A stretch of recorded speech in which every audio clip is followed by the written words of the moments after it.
Tonight's episode is brought to you by the Be Real Podcast Network. For more episodes like this, go to BREELnetwork.com. Enjoy the show. Fatality.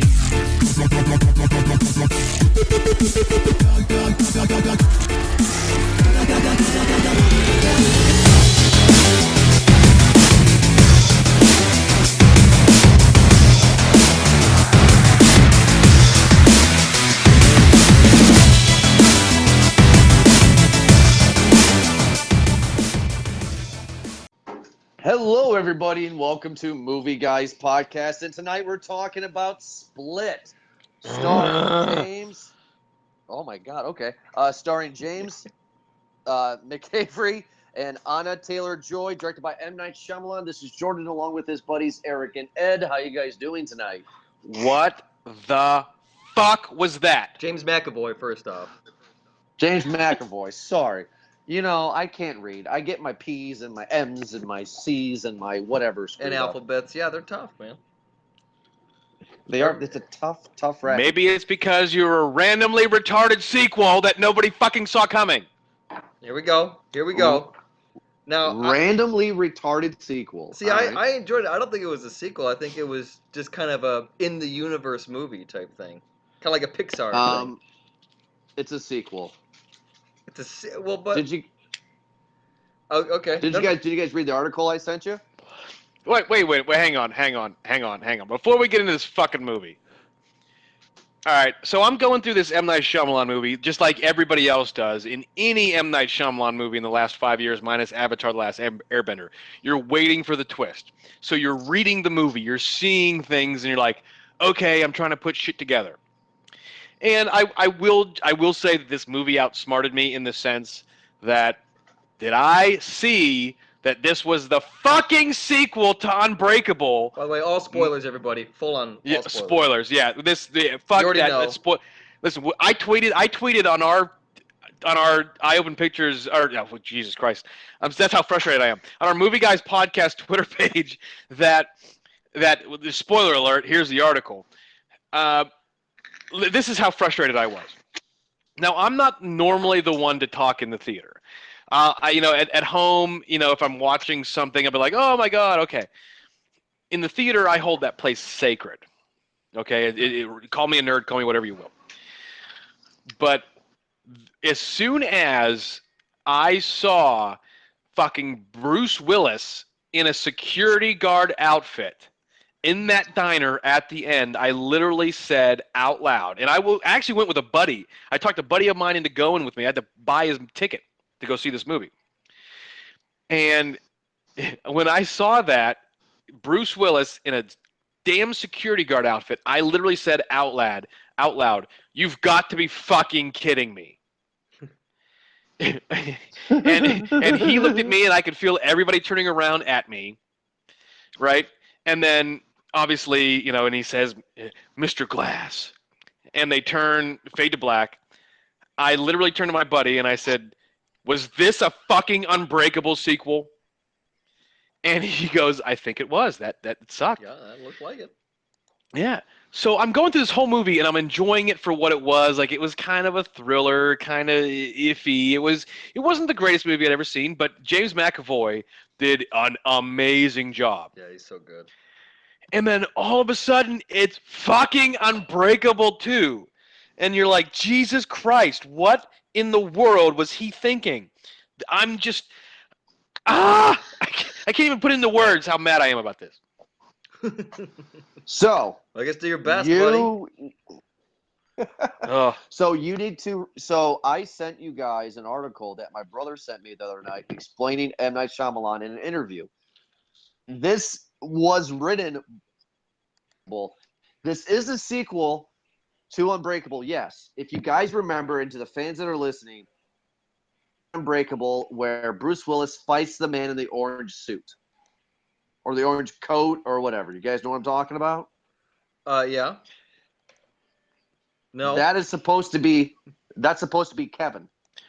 Shut the fuck up, because Kevin in this movie, although a beast when he became the beast, Yeah. Like, he's nowhere near the size of that guy in that movie. Like, I literally, after watching that movie, had to come home, get on Netflix, and watch Unbreakable, or HBO Go. It was on HBO Go. And watch Unbreakable. And I It saw was that supposed dude, to be.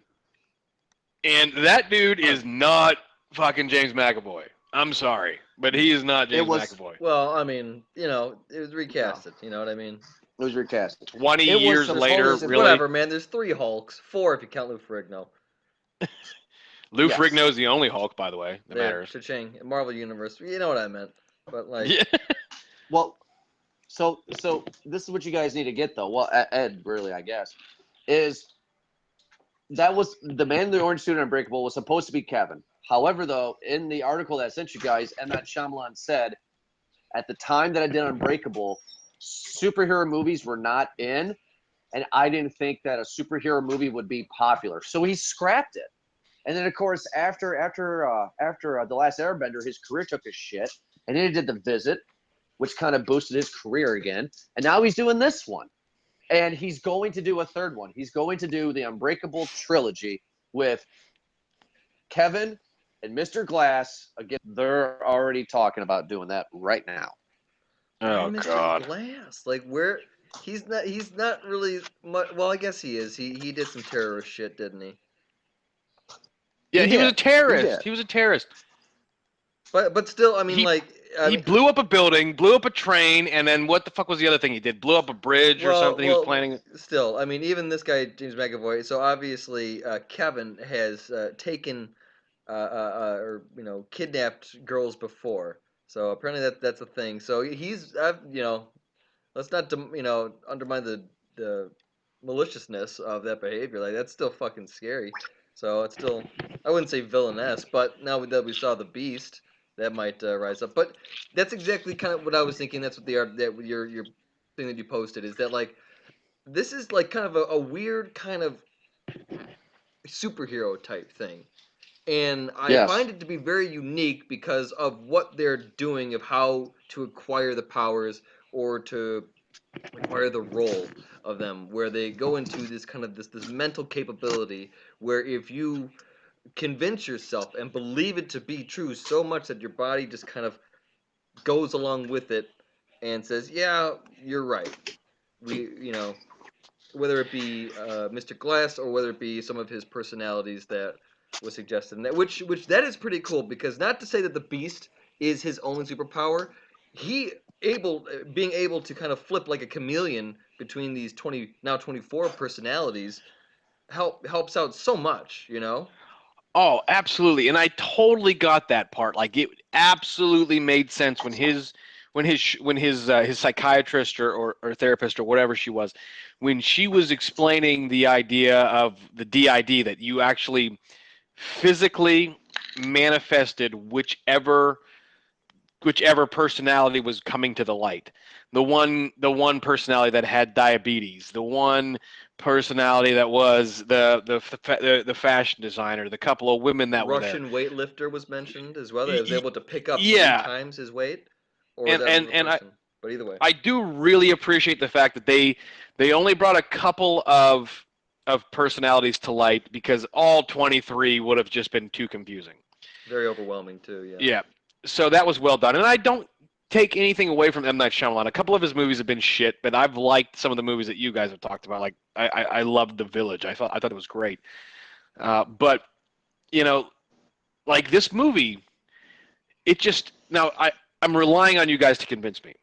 Okay. Okay. I rewatched Unbreakable, and although the concept behind the movie was good, rewatching it, I just found myself relatively bored, in the sense that it just felt somewhat like he was telling a story that the guy sort of, he was the same anti-hero that we always hear about, with a villain that just created himself a villain, and he didn't reveal himself as a villain until the last minute of the movie. You thought he was sort of a helper, a sidekick. Mm-hmm. Okay. And so then correlating that with this movie, I believed the idea of the Beast. I believed it, and when he became, and he's like, I want to eat the unpure, and I want to become the unpure, or whatever he was saying. Which to me is the exact opposite of a bad guy. By the way, he wants to devour the pure to make them unpure. But Because everyone is flawed, no one is flawless. but then why wouldn't he take everybody? That's what I'm saying. Like I believe the idea of the Beast in the sense of the DID, that like you take over yourself, and this character brought himself to life. This personality brought himself to life, and he became that. And the shotgun shells didn't what I want to It say, didn't penetrate, it didn't pierce or anything. They just kind of they didn't go road through. rashed him a little bit. Right. So because of the storytelling, I believed that. But then he just goes into his little lair or whatever. Like to me, it was one of those things that I felt distracted by the idea of these characters, these personalities, versus really, what we now know that he was trying to do, which was develop a trilogy. I didn't appreciate being overwhelmed by the idea of it being a trilogy. And most of the people in the theater, other than me and my nerd buddy, having seen Unbreakable, and looking back at it and saying, okay, well, now I see that this is Unbreakable, and you just correlate it like that. You have to basically understand M. Night Shyamalan movies to get that. And I want you guys to correct me. I want to be wrong. I just felt like that it was like a cheating girlfriend. Like this movie, I enjoyed it. It wasn't the greatest, but it wasn't the worst. I enjoyed it. I thought James McAvoy was incredible. But the end, I felt just betrayed me. All right. Well, All here's right. the thing, though. We've gone on for a long time about the end and all this stuff. But we got to talk about the nuts and bolts. We got to talk about the movie. And for what we saw, for people who understand that we are a spoiler show, who said, fuck it, I don't care, I'm still going to listen. The basic plot is you got this guy named Kevin who has 23 personalities. And he has kidnapped these 3 teenage girls, and he's going to feed them and take care of them. But he has 23 different personalities going into a 24th, who is called the Beast. And the Beast is supposed to be this big, tall, hairy monster being. that eats sentient being that eats all the unpure. And the whole point of the movie is that DID, right? DID. Yeah. This disease called DID. When people think that they are this person, this other personality, they could become it. Like you guys said earlier, somebody was just a skinny guy, and then they thought they were a Russian weightlifter. Another person, a woman that the therapist said was blind in real life, but one of her personalities could be able for her to see. Yeah. That's what the movie is. He eventually transforms into the Beast, kills 2 out of the 3 girls, and he realizes that the main girl has been sexually abused and also emotionally abused by her uncle. Oh God, that was so hard to Fucked watch. up moment, by the way. Yeah. Yeah. Let's Because Play of her Animals. father's Wow. Yeah. We'll talk about Let's Play Animals because of her, because her father died. I'm assuming of cancer. I didn't Heart know attack. what he said. Yeah, it was a heart attack. Heart attack. Thank you. Her father dies of a heart attack. We don't say anything about the mother, so I'm assuming the mother is dead as well. And the uncle takes over, and then the Beast does not eat her because he sees that she is pure in his mind. That's the movie. So, what I want to say about this, let's talk about the movie itself.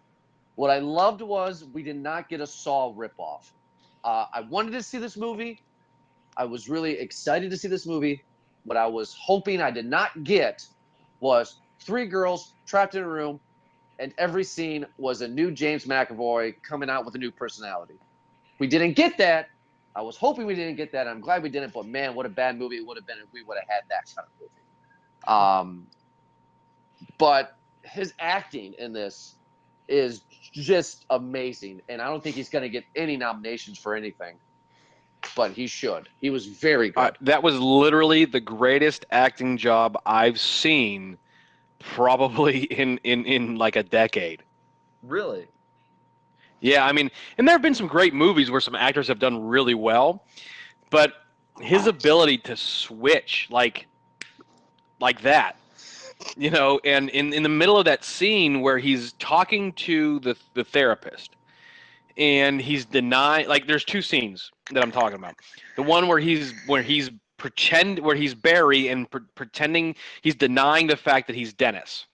He's Dennis pretending to be Barry. Dennis pretending to be Barry, yeah, and like you can see the red on his face, he's the frustration, the anger, and he's continuously like he's fighting it, and then so that scene is incredible, and then the even better scene is when he's there another time, and at the therapist's office or her house, and he becomes Dennis in front of your eyes. Like, he's Barry, he's fighting it. His eyes are watery, his face is red, and then all of a sudden, like, she just calls it out, and he switches, and he becomes And you knew it. he becomes Dennis. You knew it without him speaking a word. You knew he switched. Yeah, that's so Yes. good. That was so good. He's the only guy. He played 23 characters in a movie, which Eddie Murphy couldn't even do. He played like 6 or 8, right? Yeah. This is I like these types of kind of scenarios. What's it? Toni Collette did it in United States of Terror. She was very good at that. She was, I think, actually, going back to M. Night Shyamalan, she was in Sixth Sense, and I think that she deserved an Oscar for that role. That car scene with her and Haley Joel Osment, that scene right there was the best part of the movie. No matter, I don't care who the fuck you are, best part of that movie. And there've been a lot of other, like the guy that guy from Summer Heights High in Australia. He did a whole bunch. I mean, like, just people who are able to do all these characters, but the way that he does it, where he's almost kind of slurring characters. Well, he dips in from one into the other, and just insane take, or very, just very convincingly. So, yeah, he did a fantastic job. The Doctor, this looks like played by Betty She was Buckley. great. She was fantastic too. She was very believable, and I trusted her. Like, you knew you were kind of on her side, like in the game of Doctor Patient, in which he's talking to him, it felt like you were in on it with her. You knew where she It didn't was feel like a going. normal like therapist, when the therapist is evil. It was not like that. It was But a that's just very it. There's a yeah. relationship there. This person she almost owes a third or a quarter of her career to. 10 years, she said, that she was studying this guy, or maybe even more if there was an introduction. But like, yeah, that's a long time, and to document that and to speak on its behalf too, and to really like report the way that she did. Yeah, like it's no longer a doctor-patient thing. That's dependency. She somewhat reminds me of and I forget his name, Jordan. You're gonna remember this. The detective's name in the Halloween series, and I'm sorry I forget his name, guys. Loomis. Yeah. Where he, you go through everything up into the remakes, where he's the guy that knows Michael the best in the Halloween series. Well, they basically go through that entire development in this movie, to where this psychiatrist knows Kevin, knows Barry, knows what Janet, is that the other one? Janet. I actually loved it when he turned into Janet. It was so yeah. good. Is that her name? Is that name right? Is that Janet? Jade? Janet. Not Janet. Jade. Jade's the other one. Jade's the hidden one that she knows Patricia? well, but no. Wait, did I say Patricia? Is that what you're talking about? Patricia, that's it, Patricia. Yeah. And then when he makes the switch to Dennis in her office, and she finally gets to meet Dennis. She's heard about Dennis, and he switches, and he becomes this straight-laced, sort of guy. And she meets him, and she like introduces herself. Dennis, nice to finally meet you. And shakes his hand, like she. That reminds me of Halloween, but and in sense that she made a career off him. Like I just agree with you guys. Like she did incredible. That's Yeah. an incredible job. Yeah, very. Well- It's very good. It was an odd story, like, but it kept me going. It kept me guessing. I was very thrilled to see what was gonna happen. So I thought those girls were gonna Eric? get out. Ed has said his opinions about the movie. I think I kind of showed my hand about what I think about the movie. What did you think about this movie, Eric? I mean, did you really like it? I mean, As or did you hate it? as per usual, heard about it. I don't even think I saw a trailer for it, and I go in blind. I feel like that's really the only. I feel like that's a necessity now in order to enjoy movies in Okay. today's world, because you get like 4 different types of trailers. You get heavy promo, heavy marketing, and it ruins a lot. Because you have now like 10 minutes worth of trailers out for like an hour and a half, 2-hour movie. Like, Yeah. and it's all the action, so it's rough. But going in blind is I think what you should do, and that's what I did here. So already it starts off to a bang. Like, starts in right away, right? First Yeah. 5-10 minutes, as it typically does for M. Night Shyamalan. So it was good because already you're guessing what's going on, what's the game, why are they here, type thing, and so you're guessing automatically, especially because you're seeing more and more characters coming in too. But you knew that going to this movie, you knew what it's about: split personality. The movie's fucking called it. Yeah.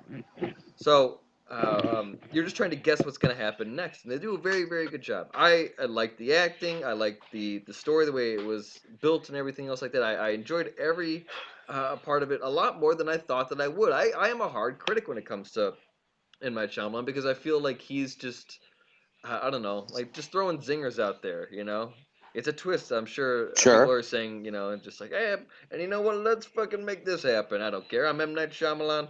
Do that whatever I need to want it to do, and so I feel like he's really come back with this, with an idea that worked, and the way that I was talking about how he saw Unbreakable, the way that Unbreakable played to me, it felt like, now that I know what you guys are saying about how Yeah. originally he wanted to do like maybe a superhero concept for Unbreakable, right?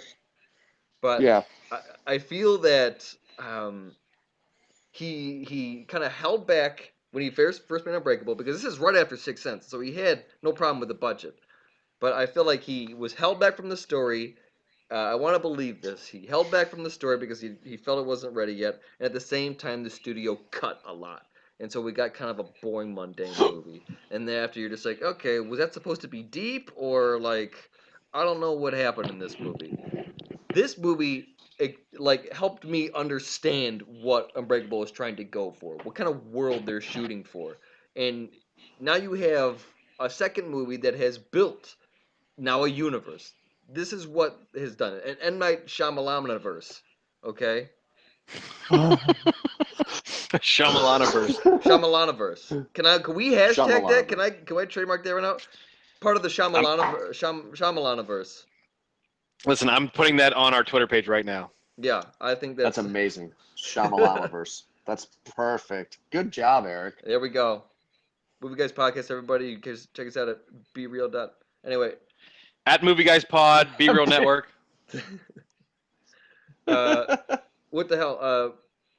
So they're building this giant superhero type world, and already we have a few characters that have been kind of mildly introduced, not like Batman v Superman Justice League introduced, but like kind of almost properly introduced through word of mouth, through, hey, did you hear there's this new thing that's happening right now?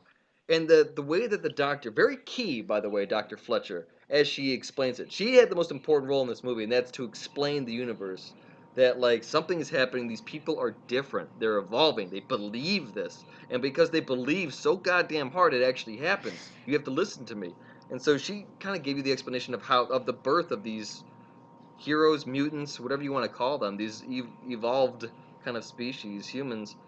Uh, just the way that I'm hyped, man. Like, I came out and I'm thinking about this entire time. Like, holy shit, I'm on board with this. I don't want there to be like completely ridiculous superpowers. There doesn't seem to be so far. Mr. Glass just seems to break every fucking bone in his body every time he walks, which is not really his. I guess he believes that. That's kind of actually no. That's kind of fucked up. But then you have Bruce Willis, Yeah, that is. who's also unbreakable. Like so we have a Luke Cage over in the diner over there, and Samuel L. Jackson as Mr. Glass. So if they introduce a more elite form of characters, I'd like to see how they do it. This seems to be very, very, very real world. Like this is actually a thing Yes. in the real world, and I like this because it gives us a lot more of a believable story. They're just like, oh wow, and it's done like believably so, like to physics. Like this guy actually believed that he could do this. He didn't grow. He didn't. His hands didn't fucking extend double the size. He didn't get long hair or anything else like that. He just got rock hard skin and he could climb walls, which was fucking nuts, by the way, too. It was nuts. And he could Eric, to go he on could that, take 2 buckshots. I thought the girls, not the main girl, but I thought the 2 girls were gonna die. But I didn't think they were gonna die the way they did, like because the Beast said he was gonna eat Pure. Also, And great casting, by the way, too. I just want to say, mwah! It just good job. Yeah, I mean, like, I did not know that he was actually gonna turn into the Beast. Okay, so what I thought was gonna happen was I thought that he thinks he was gonna turn into a beast, but he really wasn't. I thought the twist at the end was we saw him climbing on walls, but he really didn't. He thought he ate the girls, but he really didn't. But like for him to actually kill the 2 out of the 3 girls by eating them, I was shocked on that moment. I was like, "Oh my god, he ate the 2 girls!" Like that was crazy. And how did he kill Dr. Fletcher? Gina and I were talking about this the way back. Like squeezed her so much like a snake that he broke her ribs. And he suffocated her, right? That's how he killed Dr. Fletcher. That was mid. That was spine. Oh, he broke her spine. That was one loud pop. Ribs don't make one loud pop. Oh, that was okay. He was like grabbing her by the midsection. Like he had a full because he had her up a little bit, so it was like closer to like the gut, and so he just pulled it, just pop, and she was out. Pop going to weasel. I mean, like. We've talked about how much we loved his acting. We talked about how much we loved the casting. We all seem to like the story pretty well. Is there anything that we didn't really like about the movie, though? I mean, like, are we going to sit here and say we're going to pay full price for this?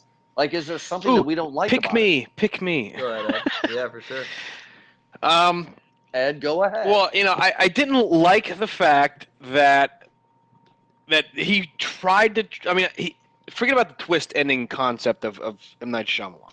What a twist! I didn't like the fact that he tried to trick you into the idea of this being a fucking Unbreakable movie. Like, if you would have just, I would have agreed with it more, liked it more if you would have had Bruce Willis randomly like walk in and be the guy who saved the day. And it was really hard for me to watch the uncle fucking rape the little girl. Like you didn't see it. Let's play animals. Yeah, you didn't see it, but like it was cringe. And you knew what was going on. Yeah. You knew he was raping her. Like his pants were off and he was in her and he was in his underwear. And then like the next scene where she's about to shoot him. Like I would have gotten powerful scene. I would have gotten so much satisfaction out of her shooting him. And then the idea of like when she's the lone survivor and she finally escapes, the fact that the uncle is still the guardian who picks her up. Oh yeah. I cringed at that. I was like, because they had teased the idea that she runs away a lot, and she's never in one place, and she even said, "I get detention all the time because I don't want to go home." I wanted the idea of her to have been like she goes to school because she has to, but it's because she ran away from her uncle and she lives with her mom or her fucking grandma or something. Like I wish she would have shot her grandpa. What happened to her mom? Like, that's one thing that I was talking about with my wife is they never brought up her mom at all. Nope, you just had to assume. Just Yeah. it was one of those where you didn't need to. She's not in the movie, therefore not in the picture. She's not there. Like Okay, I mean, like, are we gonna assume that she's dead? Are no, we gonna don't assume that don't. she? You Why can't does it assume matter? anything. You can't assume anything because Done. an M. Night Shyamalan movie, she's going to show up as the fucking She's unbreakable she's a girl. drug addict. She's in jail. She's in another country. She's All right. what do you want? She's not in the picture. It's Mhm. that's all that needed to be said. It left it very open. So it could be that she's dead. Oh. She could be that she's Mrs. Glass. Now, do you guys like the fact that this happens at a zoo? So what I took from the picture is Dr. Fletcher said that he's been doing this job for 10 years. And they said that he was the head of maintenance. So is that why he's living at the zoo? Because we did not know this is a zoo until the end. To me, the big ending twist for me was, yeah, it was great that Bruce Willis was there and Unbreakable 2, blah, blah. He said a zoo. So that means the zoo was still in operation when these girls were enslaved there, right? Yeah. So was he the head of maintenance? I mean, he was. Well, I mean, maintenance. in Unbreakable, you see that the guy works maintenance. That you're the guy to whom whom you're referring. He does work maintenance, and it's very clear he works maintenance at the train station in Philadelphia. All right, fair enough. I just found it interesting that he had all these workers because the blonde girl, which I'm just going to call the rich, snooty blonde girl, and she goes into a locker and he finds her. And at the end of the movie, they pass the lockers and it has all these other guys' names on there. Yeah. Was he so during the day, did he go to his therapy session? Zoo and nobody knew that he either A lived there or B he had girls. I mean, like on throughout the day of the zoo. You know what I mean? He's a Pause psychopath, man. pause on that for a second because there's a huge plot hole that you just bring up. His kryptonite, for lack of a better term, is saying his name. Yeah. Kevin, what is it? Alan Crumb or Walter Crumb or Kevin Crumb. Yeah. Okay. His name is all over the place in that movie. Kevin Wendell Crumb, you're right. Like, and maybe his first name isn't, and maybe somebody has to utter his name in its entirety, like Beetlejuice or something along those lines. But well, yeah, it has if you have a boss, it's like my boss. Whenever he now, granted, I work in a place where I have to be paged to go to the manager's office or whatever. But if I was being paged, he says my first and last name. He doesn't say my middle. That's a given, so that is what it is. But if you're being paged to a certain department, or you're being, because Kevin's a relatively popular name, and in a city like Philadelphia where there are 3+ million people, Kevin is a pretty popular name. I'm sure there's more than one Kevin that works at the Philadelphia Zoo. Yeah. So if you're being paged on the walkie-talkie, which, by the way, I should have seen and didn't, because they do mention the name Kevin, if I remember right, is this Kevin fucking with me? Is this Evelyn fucking with whoever it is? Like, they're like, who's screwing with me? But, plot hole is somebody along the lines would have at some point in the previous, because he thinks he woke up, he was on a train in September of 2014. Somebody between September of 2014 and January of 2017, when we're assuming this movie takes place, which is present day, somebody would have said Kevin Crumb, and he would have woken up and become himself. No. Yeah. Well, a timeout right there. It was already explained. First off, his characters, his personalities say Kevin.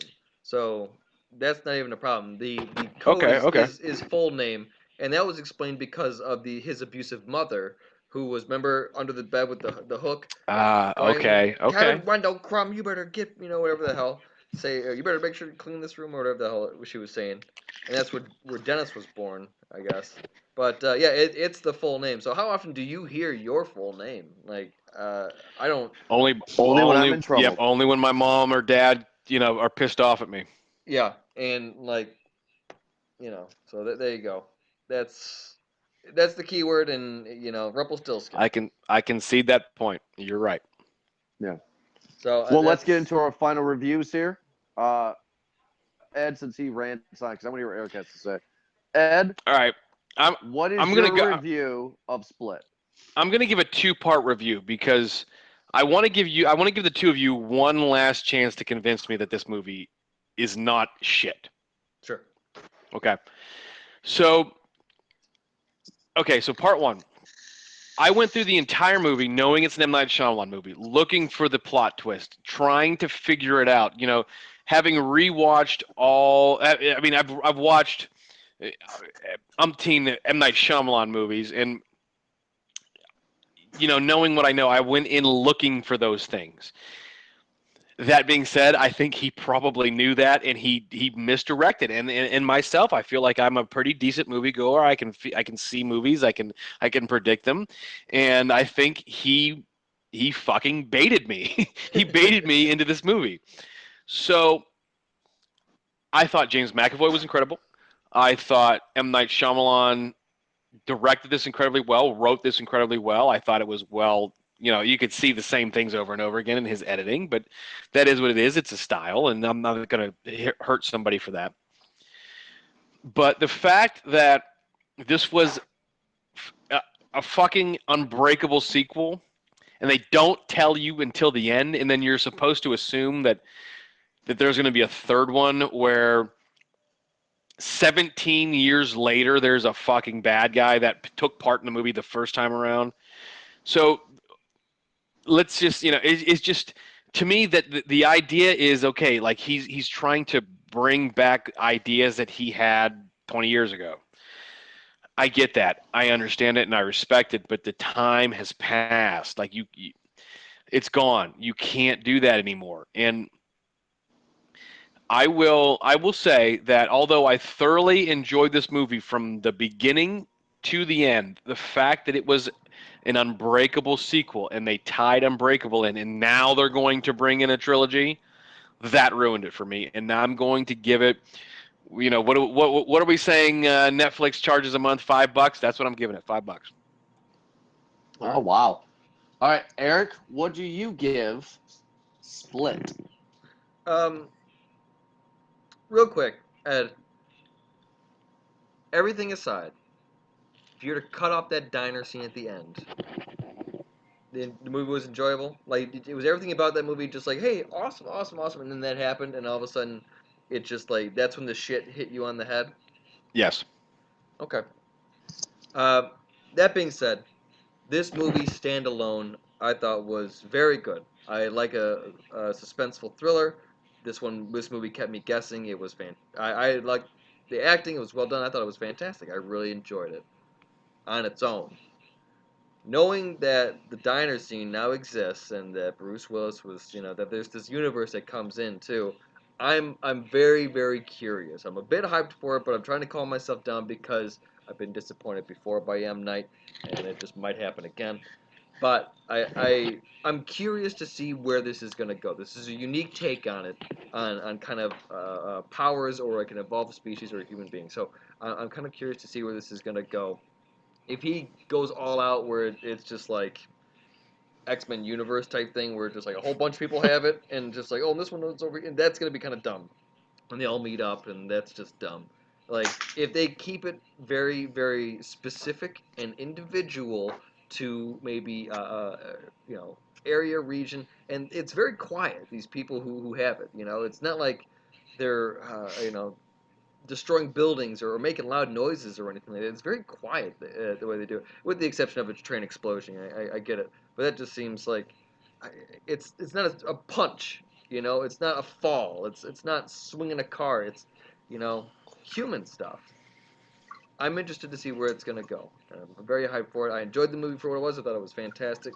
I would say, yeah, go see it. I mean, a full ticket price there. I enjoyed it very much.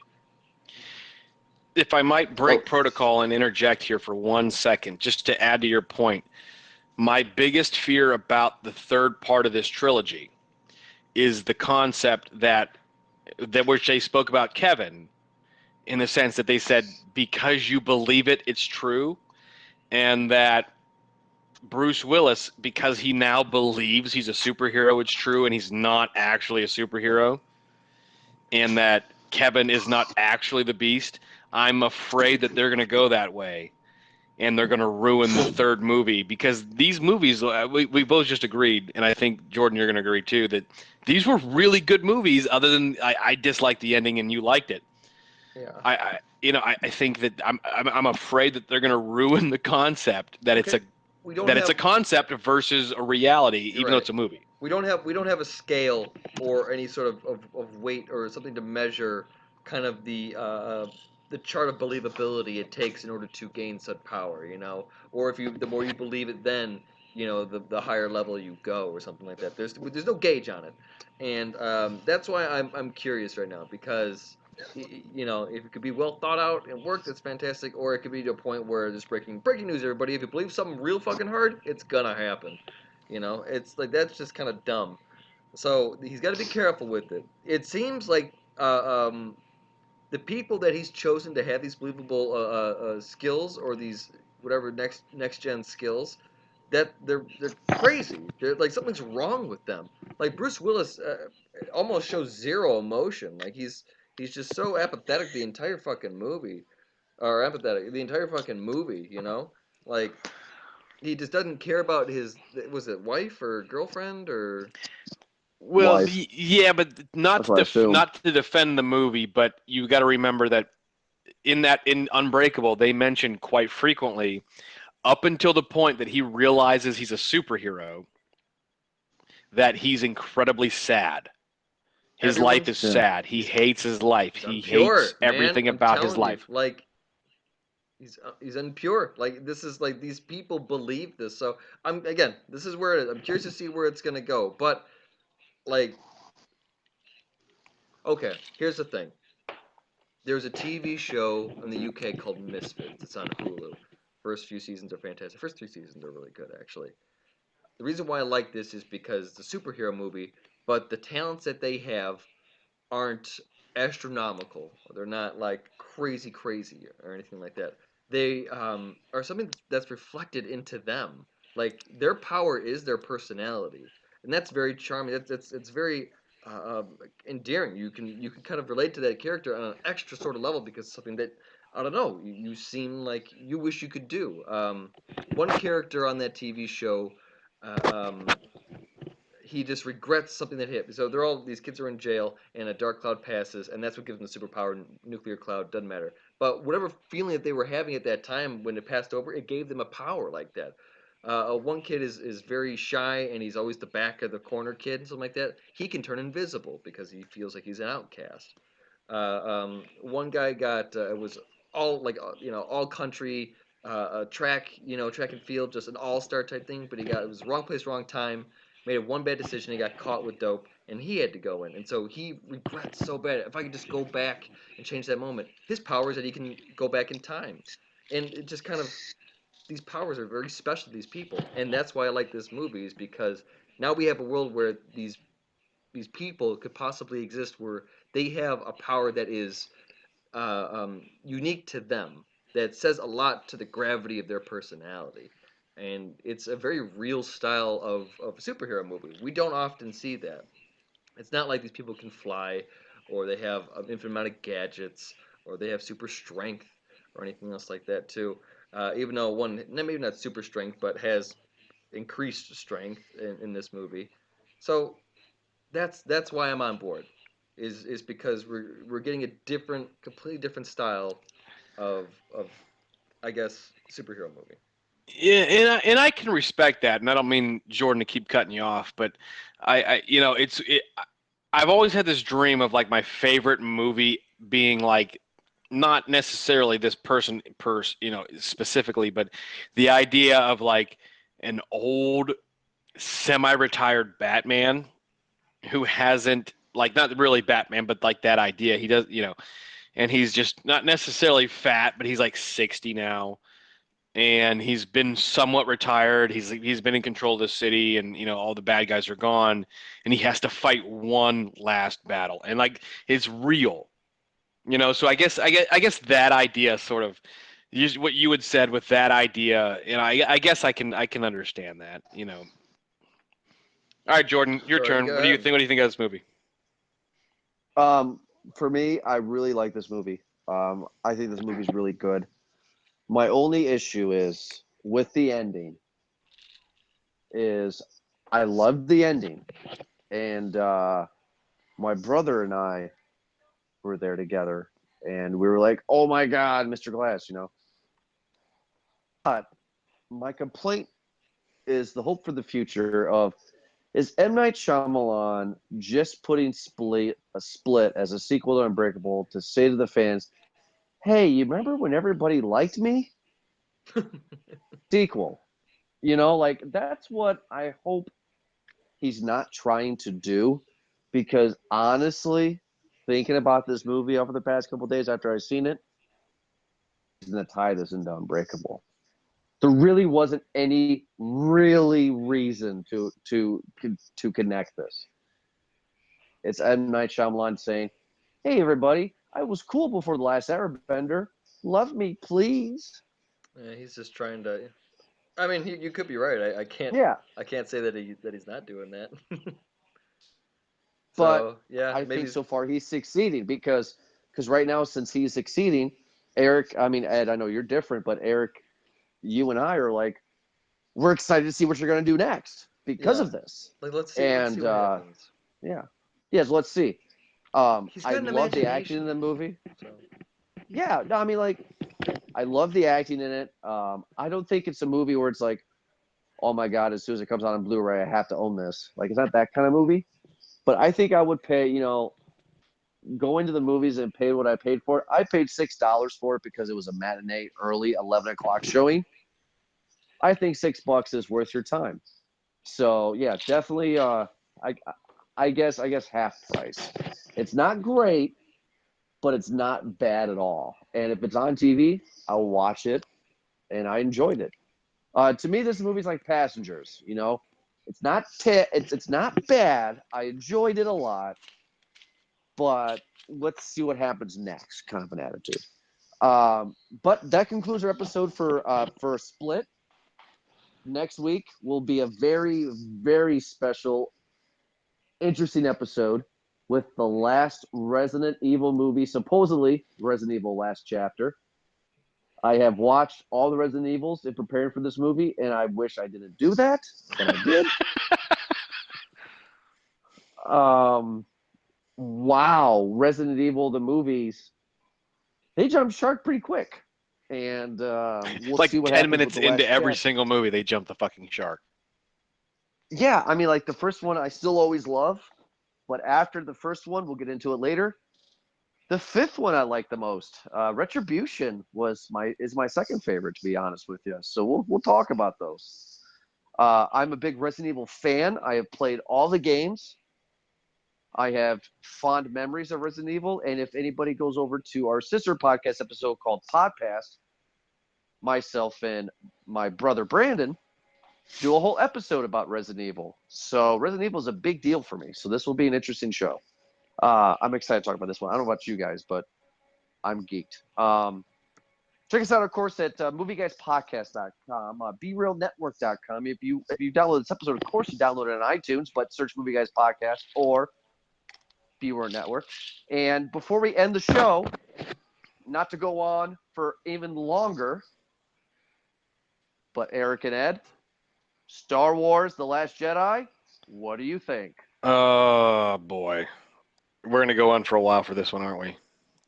No, no, just what do you if think? if I Star could Wars: sum Last if I Jedi? could sum it up in one paragraph, I would say that the comment the name The Last Jedi, in my opinion, basically boils down to the concept that they're going to kill Luke, and Rey becomes the last Jedi and becomes the blur between the light and the dark, or, and there's a comma there, or they reverse sides and Snoke convinces Rey to join the dark side, and Kylo Ren goes back to Ben Solo and goes back to the light. Okay. Eric, what's your opinion of The Last Jedi? I don't fucking care, dude. Like the last anything. Anyone who's can hear this, the last anything, don't do it. Stop doing that. It's Really? I'm like shocked by okay. your answer. Well, listen, if you're gonna say the last so and so, then let it be the last so and so. If you're gonna be the last dragon, Leroy, then fucking be the last dragon. Okay? Like, Like Tom Cruise is the Last Really? Samurai. yeah, if you're gonna be the last samurai, then like I don't want to see any more samurai.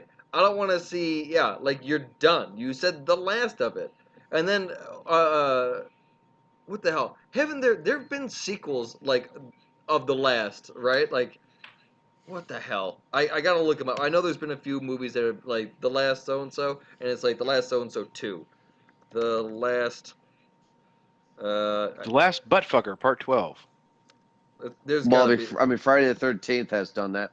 But Eric, you're not liking the title of Star Wars: The Last Jedi?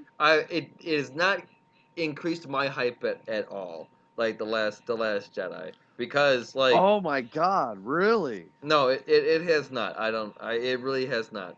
Like it has not. Now the big reason why is because the last movie Rogue One we got to see the religion, the Force itself in action, protecting shit like that. So Jedi or not, I don't even care anymore. The Force is gonna move in mysterious ways.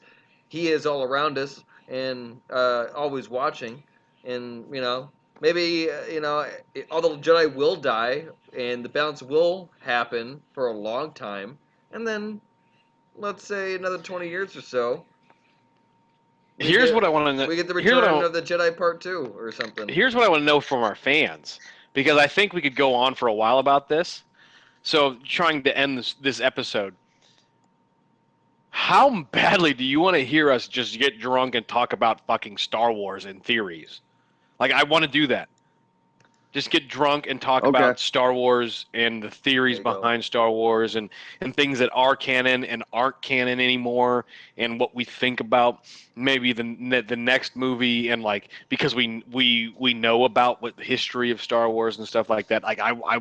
kind of want to talk about that. I want to see what our fans would think. Would they download a show? Would they go to Movie Guys Pod at Movie Guys Pod on Twitter and tell us that they want to see that? I'll get my buddy Rob on it. He is I a would Star Wars agree. aficionado. He's read all the future stories too, all the afters.